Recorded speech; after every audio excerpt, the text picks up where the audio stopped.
This story is entitled Discovery in the Forest, written by Rude Project 9. You can find the link to the author's page within the description of this video.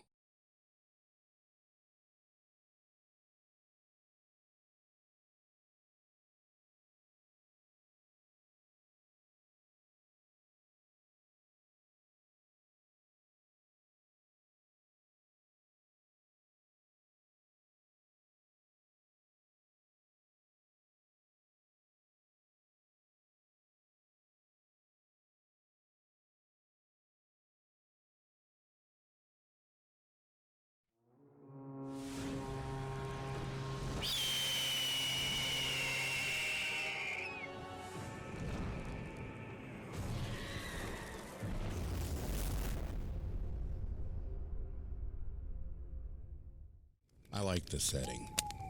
Seth and Colton were on either side of me surrounding the fire, staring at it intensely, just like me. We were all alone in the forest, so I told them I needed to get away from my family. I love being in the wilderness, and though I was often a solitary person, my best buds were the only people that could comfort me in times like this. Thank you guys. I know sometimes I'm not easy to be around with my moods and everything, but this truly does mean a lot to me, coming out here to accompany me in this forest. The forest we were in was vast, and we were on the edge near the trail, and if we got in any danger, we came prepared with tons of camping gear and GPS, plus physical maps. Strangely though, this small area seemed to be unmarked on the map. However, I figured we didn't need to worry since we were prepared for everything else. It also helped that it was January, and no one seemed to bother with being out here, since they were all seemingly wrapped up in New Year's resolutions. Seth responded, "Of course, Maddox, my little bro." He rubbed his knuckles in my hair semi-affectionately, and I pushed his hand away, since I rarely liked physical contact, especially out of the blue. I stared at Colton, awaiting a response. He might have been the bag of rocks for brains in our group, but he was my friend, and that was all that mattered to me. "Colton, you there, man?" I waved my hand in front of his face. His eyes were dull and distant, as if he was zoning out. Then he suddenly snapped up and exclaimed, Gotcha. Sure, I'm here." He laughed, content to see me alarmed by his jump scare. "What the hell, man? Whatever, Colt. Let's see if we can get some stories going. It's getting dark out. Perfect time for some stories, don't you guys think?" I said, while discerning their reactions. I wanted to escape my bleak reality by at least telling each other some stories, especially scary ones. Colton's ears perked up when he heard that. Alright, I got one.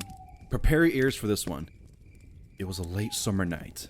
3 guys around our age went out for a late night snack. They have hopped into their truck, and along the way, they spotted some, let's say, strange things. Colton looked around at Seth and I to gauge our reactions. I had no reaction, but Seth was vaguely curious. Colton continued. The guys have seen fires burning in the distance while driving. They couldn't tell from what. As they got closer and closer to the stores, the fires seemed to get closer, as if they were moving in on them. This was in the middle of nowhere, so seeing fires was odd, but not the oddest things in the world for them. But to see them move was definitely out of the ordinary. The fires started to move at a much quicker pace, gaining on the truck. The guys were getting scared at this point, so of course they sped up. The fires, however, spread to the road and stopped in front of the truck. So the guy driving the truck decided to stop. The other guys were confused as why would he do that? The guy driving says, "We can't outdrive it. We've been driving for 15 minutes now, and the fires have matched up to our pace. Even when we sped up, I think I'm gonna go check and see what it is." The other 2 guys in the truck were shocked. They can't believe that he decided to confront what appears to be fires that can move and keep up with the truck. As he jumps out, he seems to be in some kind of trance, and they see him disappear into the dark After about 10 minutes, they start to worry. They decide to go out and look for him. To their surprise, he's burnt to absolute crisp. They try to run back into the truck, fearing for their safety, but the doors are locked. They feel the heat behind them. They turn around and see a fire in the shape of a man, and that was the last thing anyone's ever heard of them. Apparently, some people witnessed this, and that's how the legend began. I paused before offering my opinion. I glanced over at Seth, who seemed a lot more visibly shaken than me. Colton, sensing both of our reactions, seemed to be a bit upset at my indifference. He frowned at my expressionless face. I then said what I thought about his story. Not that great, man, honestly. We're out here in the woods, and you would think anything would scare us out here, but that was truly a weak offering you gave us. The ending was pitiful, and I could see it coming from a mile away. I tend to be very blunt with my opinions, especially when I'm not exactly in the best mood. Colton scoffed. Oh, right. You know what? If you're not that scared, how about you tell us a story then? He elbowed Seth while smirking and waiting to see my response. I decided against it. It was getting late, and the sun was beyond the skyline. Let's just call it a night. We can maybe hike the trail tomorrow night. I'm kind of tired, and I'd rather not do anything else right now. I'm more of a morning person anyway. If you guys want to stay up, feel free to.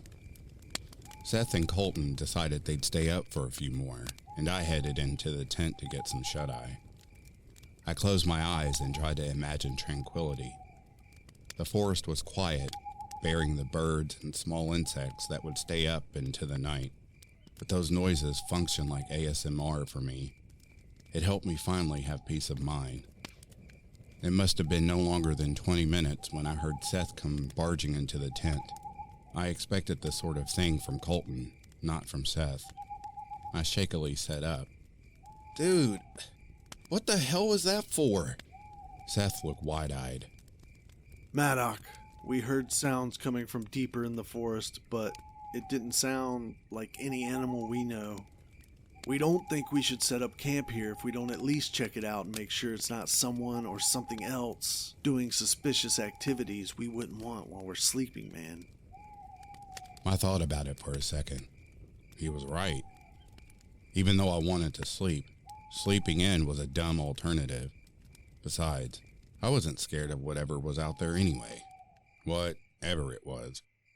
I just shoved in my earphones and accompanied them while we checked out the weird sounds. We gathered some supplies and headed towards the clearing in the forest. We started heading towards where the sounds were seeming to come from. I was hardly paying attention. I doubted it was anything out of the ordinary. I let them gain a few feet ahead of me. I started daydreaming of the life I envisioned for myself. People didn't really understand me. Not even my friends, really. I wanted to be more than this small town. I wanted to be an engineer and take my talents to new heights. They thought I gamed for no reason, but no. I coded in my spare time. It was something I barely told anyone about. Seth and Colton were starting to speed up and get further and further away. They seemed rather enthralled in whatever they were pursuing. Colton yelped out and jumped into some thick bushes, and Seth reached in to go after him. I shook myself from my trance and started running towards where they disappeared to. Guys, where'd you go? Did you find anything? I ran up to the bushes and pushed them apart to see the weirdest sight I have ever laid my eyes on. Seth and Colton were standing with their backs turned to me and swaying back and forth. I tapped them and went, Yo! Are you guys feeling all right? Is this a prank or joke? I looked further past them to see a gathering of what looked like naked people. They were surrounding a fire and running around it in a circle as if practicing some kind of ritual. I glanced at Seth and Maddox's faces, and they had white pupils. I waved my hand in front of their faces, but could elicit no response. I gulped. Not one to normally feel afraid in circumstances like this, but this was a peculiar circumstance. I decided to head down there. I couldn't shake them from their trance, so I had no choice but to confront these naked folks, even if it was against my wishes at the moment to do so. I walked up to one of the naked people circling the fire and reached out to tap them. They spun around quickly before I could even touch them, as if they could sense my presence. They had literally no facial features. I gasped from shock at the sight. They had no mouth, eyes, nose, eyebrows, nothing at all. It was a smooth, bare face looking back at me. The one facing me emitted a high-pitched frequency as if they were in defense mode for me approaching them, and the others turned around as if on alert and emitted the same sound. I covered my ears to shield myself from the pain. I turned around to see Seth and Colton shaken from the trance. I guess the frequency had awoken them. I ran toward them and yelled, "Run! We have to get the hell out of here!" They spotted the strange creatures behind me and wasted no time and sprinted towards the bushes to push towards the path. Once I caught up to them, they breathfully let out words of desperation. They questioned me one by one. First Colton, who came by no surprise to me. He was the most cowardly of us all, but he was still my friend, and this situation was unexplainable anyway. Dude, what were those things? They looked like they had no face. He yelped while gasping for air while sprinting forwards towards the thickets and bushes in the forest. Next came Seth. We should have never come here, man. I told you it was a bad idea, Maddock. I heard stories about this forest. People disappear out here, but you never want to listen, man. Why come here after hearing that stuff? Seth was always like that, blaming others for his problems or anything that ever went wrong. I sighed before answering them. I don't know how to answer any of these questions. I think our priority right now is finding a way out of here. We should have made it out of the forest by now, but it seems as if either we are lost or something about the path has changed, which I could go as far as to say isn't far-fetched considering we just saw people that have no faces. I grabbed both of their shoulders and halted them in their tracks. We can't go any further until we figure out a way to evaluate our surroundings. They looked at me in fear, but both nodded in agreement. I couldn't tell if what was in front of us was real, but I had to take it as fact. So I went with that as the first established basis, or else I would drive myself crazy. The next was that if we traveled in a straight line, that it was maybe our best odds out of the forest. Then again, it could throw us deeper into the forest and leave us there for the night. I had one ace up my sleeve though. The ace was a compass. I always came prepared because I hiked alone often, even if this place was changing. I knew our camp was located on the west side of the forest. That could never change, at least due to the landscape. If it were the forest itself changing or the brush and pathways, our camp would be in the same spot no matter what. All I had to do was use the compass to locate our camp. Even though I couldn't pinpoint our exact location, I could use a narrow circle to guess which vicinity we were in. I located that on the map.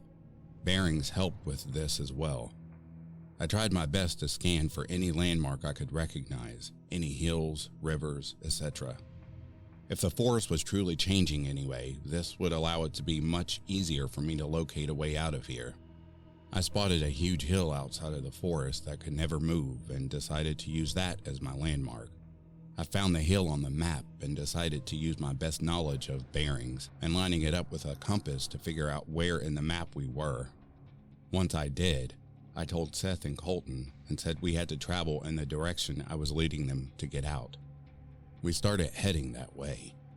It was like the forest sensed we were trying to get out. It started moving in front of us. The bushes moved to block our path. We stumbled and fell.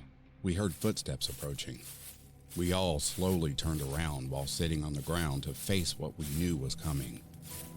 The naked, no-face people were behind us. They were bare-skinned, hairless. They looked like they were straight out of a factory and made of Play-Doh. I had no idea what they were made of. They didn't seem human or even organic. They continued to emit a weird frequency. I picked up a rock from nearby and smashed it over the heads of one of the beings. Its head surprisingly dented inwards, like it was made of some kind of synthetic material. I gasped in disgust. I turned to Seth and Colton. They both reeled in horror. They were at a loss for words. We gotta get the hell out of here, man! Colton screamed. We started running full speed. We ran through bushes, riverbanks. We saw animals, but they all looked extremely fake. Something was off about this entire place. We kept trying to find our campsite, but since we were scrambling now, it was getting much darker and the hill we previously saw was nowhere in sight anymore. We ran and ran and ran until we ran into what looked like some sort of building. Finally, I felt like we had a chance to get out of here. Seth started knocking on the side of it since it had no apparent doors or windows. Hey, we need some help, please. We're stuck in this forest and we can't find our way out of here. We got no response. Not that it was a surprise, really. The building seemed closed off for any sort of visitors. However, there were strange sounds that started to emanate from the building, like buzzing and beeps as if it were an operational machine. Maybe this wasn't a building after all, so I turned to my friends. Guys, maybe this isn't really a building. Maybe it's some kind of facility. I wonder if it's how these weird creatures came to be, how this whole weird forest came to be. Seth looked up at the facility with confusion, then understanding. Okay, I have a plan then. We can't keep banging on this building like that. Maybe this is really the key to getting out of here. If people are doing weird experiments in the middle of this godforsaken forest, then they have to come out eventually to test their results. Colton was shaking and trembling. I agree, man. We gotta do something to get the hell out of here. Maybe that's our best bet. So, that's what we decided to do. The creatures were nowhere in sight for now, so we hid in some shrubs and waited. Hours eventually passed, and it was starting to get much darker out. Bugs were making their nightly sounds, and the air was tense and rigid. Colton was falling asleep, but Seth was awake and alert. As for me, I was indifferent. I had no idea what to think. The creatures hadn't made any appearance since we last saw them, and we had no idea what to do. I decided to take matters in my own hands. Screw this. I'm going up to this stupid building. I have a feeling they'll react to what I'm about to do. Seth reacted in shock, instinctively asking, What are you doing? We're supposed to wait for them to come out. I rushed up to the building and found rocks the size of my head. These rocks were heavy, but enough to do damage to that building if I could build up enough momentum. I started circling around, swinging the rock in my hand, getting ready to launch it at the building. Then I heard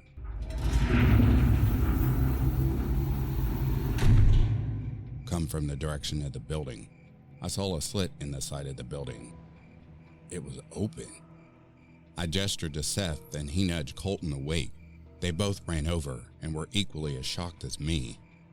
The door stood ajar, mist flowing out of it. It was dark and a void lay beyond it. I gulped but edged closer with Seth and Colton not far behind. As we stepped in, the door slammed shut. Alarms started blaring and the room shifted to a bright red hue.